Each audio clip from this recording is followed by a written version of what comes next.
Poderia parecer, portanto, como se a condição de que espero tão grandes vantagens para as nossas perspectivas terapêuticas jamais se preencherá.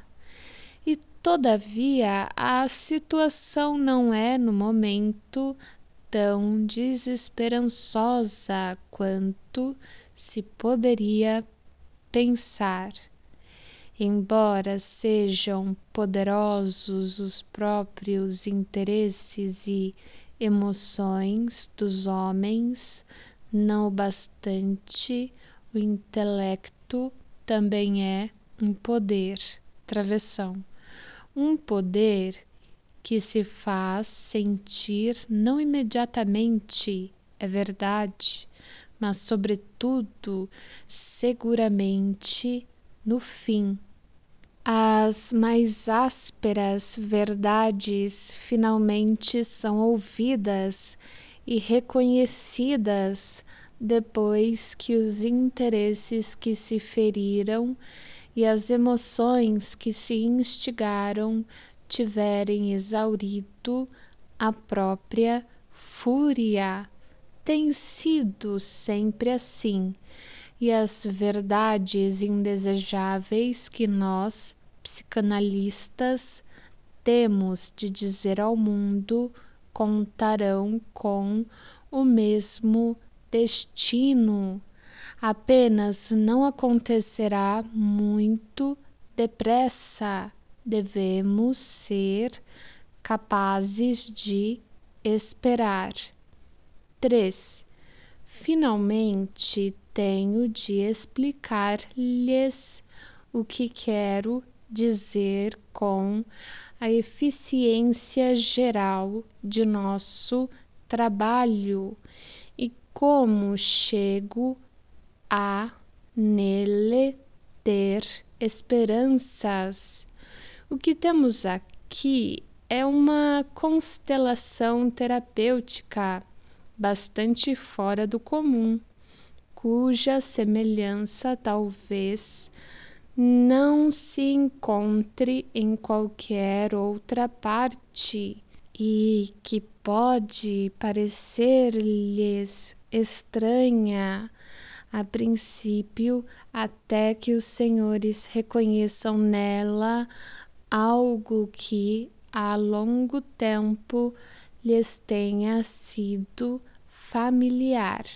Naturalmente, os senhores sabem que as psiconeuroses são satisfações substitutivas de algum instinto cuja presença o indivíduo é obrigado a negar a si e aos outros.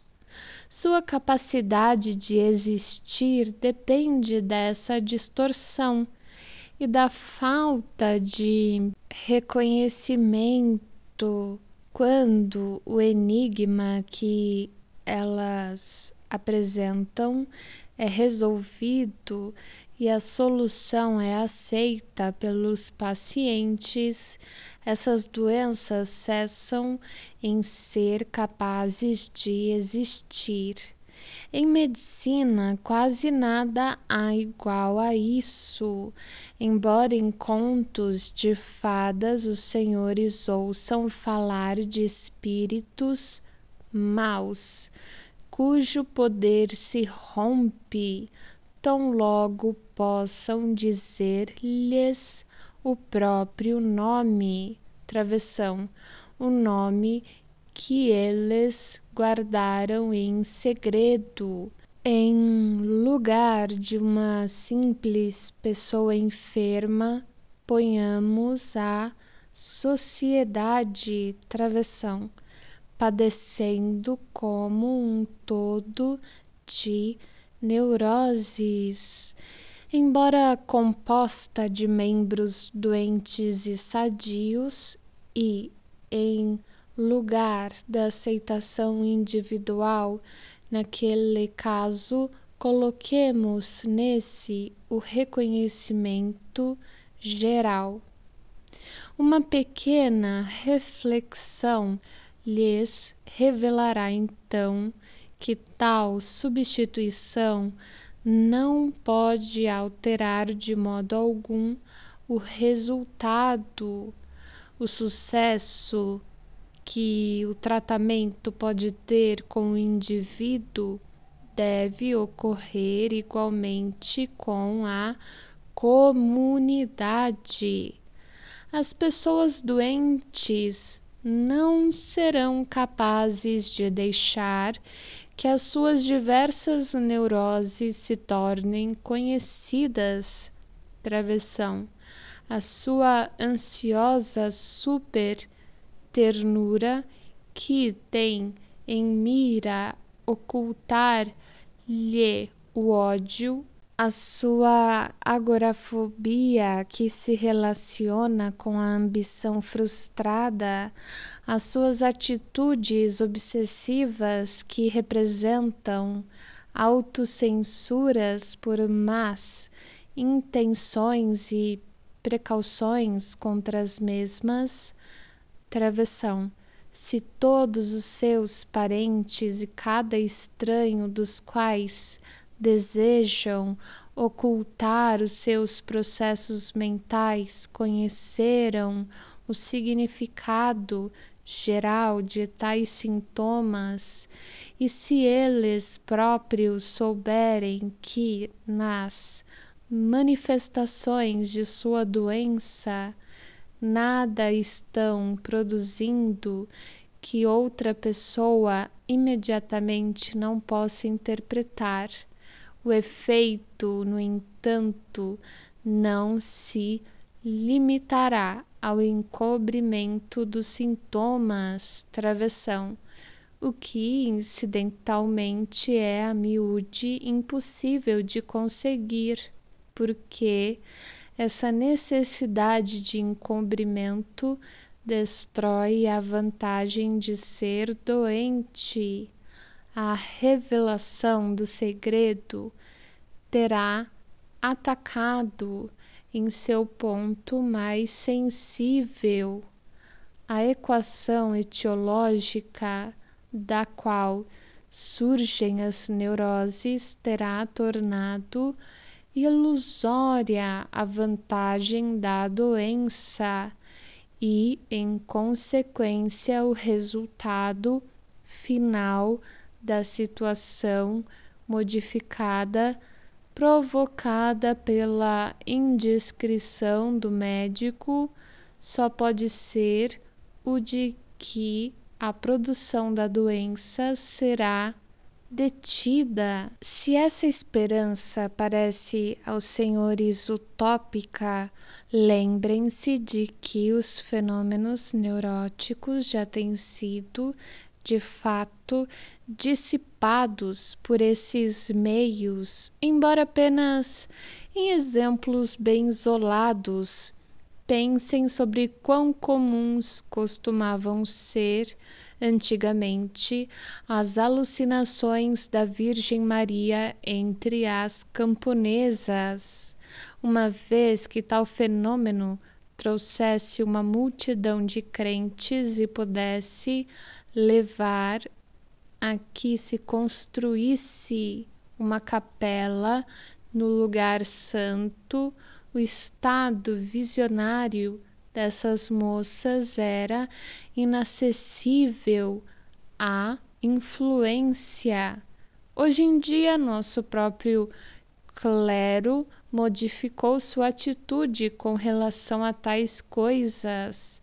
Permite que polícia e médicos examinem a visionária, e agora apenas muito raramente existem em aparições da Virgem, ou permitam-me examinar esses desenvolvimentos que tenho descrito como se tivessem lugar no futuro, numa situação análoga que existe em escala menor e, consequentemente, mais fácil de reconhecer.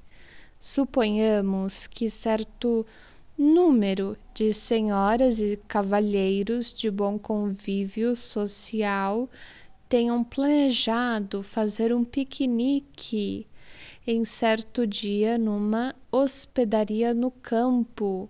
As senhoras combinariam entre si que, se uma delas desejasse satisfazer suas necessidades fisiológicas, diria que iria colher flores. No entanto, uma pessoa maliciosa soube do segredo e mandou imprimir no programa, que se fez circular por todo o grupo, pede-se às senhoras que desejam retirar-se à toilette que anunciem que vão colher flores. Fecha aspas. Depois disso, por certo, nenhuma mulher pensará em aproveitar-se desse pretexto florido. E do mesmo modo, outras fórmulas similares que pudessem estabelecer ficariam seriamente comprometidas. Qual será o resultado? As senhoras admitirão sem pejo as suas necessidades fisiológicas e nenhum dos homens objetará. Retomemos ao nosso caso mais sério.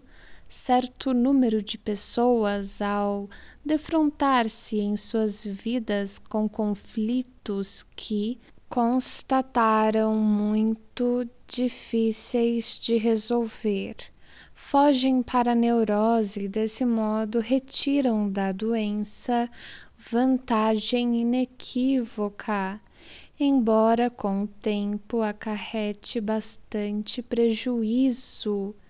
Que terão de fazer essas pessoas se sua fuga para a enfermidade for barrada pelas revelações indiscretas da psicanálise?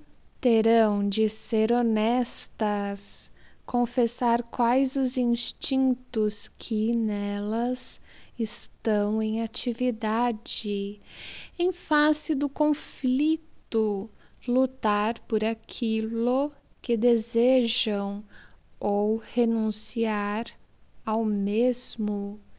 E a tolerância da sociedade, que está fadada a seguir-se como resultado do esclarecimento psicanalítico, ajudá-las-á em sua tarefa. Lembremo-nos, no entanto, de que nossa atitude perante a vida não deve ser a do fanático por higiene ou terapia. Devemos admitir que a prevenção ideal de enfermidades neuróticas que temos em mente não seria vantajosa para todos os indivíduos. Um bom número daqueles que hoje fogem para a enfermidade não suportariam o conflito sob as condições que supomos, mas sim sucumbiriam rapidamente ou causariam prejuízo maior que a sua própria doença neurótica. As neuroses possuem de fato sua função biológica como um dispositivo protetor e têm sua justificação social. A, abre aspas, vantagem da doença, fecha aspas, que proporcionam, não é sempre, uma vantagem puramente subjetiva. Existem alguém entre os senhores que, algumas vezes, não examinou a causalidade da neurose e não teve de admitir que esse era o mais suave resultado possível da situação?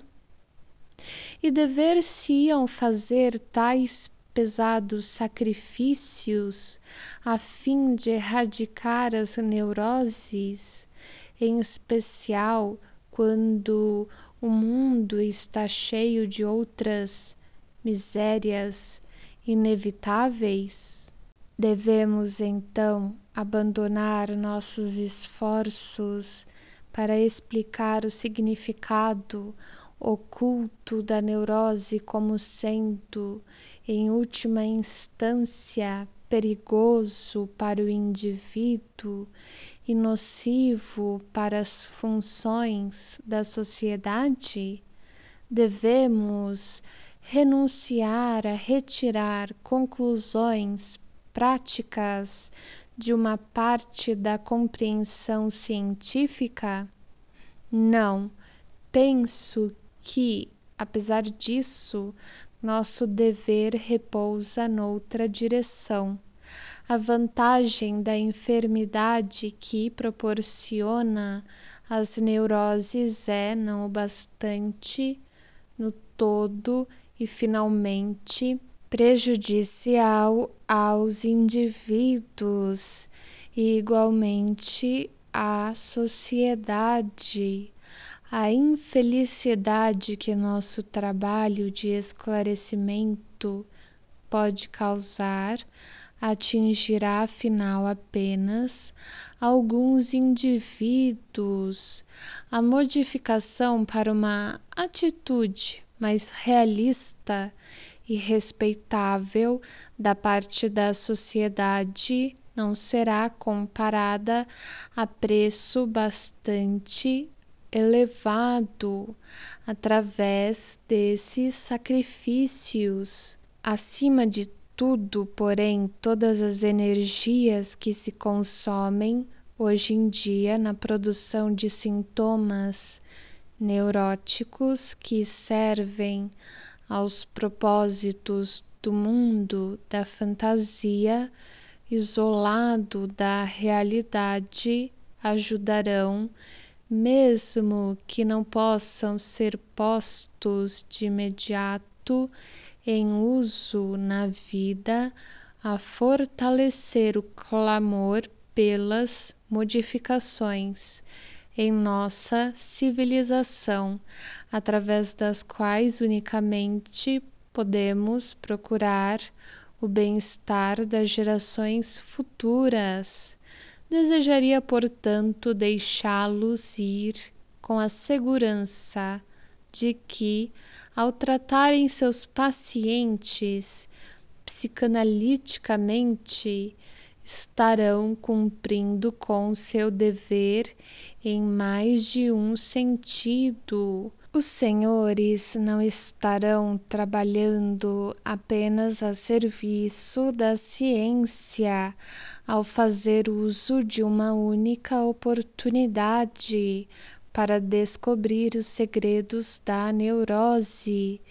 Estarão não apenas dando aos seus pacientes o remédio mais eficaz para os seus sofrimentos de que dispõem hoje em dia, estarão contribuindo com a sua parcela para o esclarecimento da comunidade, através do qual esperamos alcançar a profilaxia mais radical contra as perturbações neuróticas ao longo do caminho indireto da autoridade social.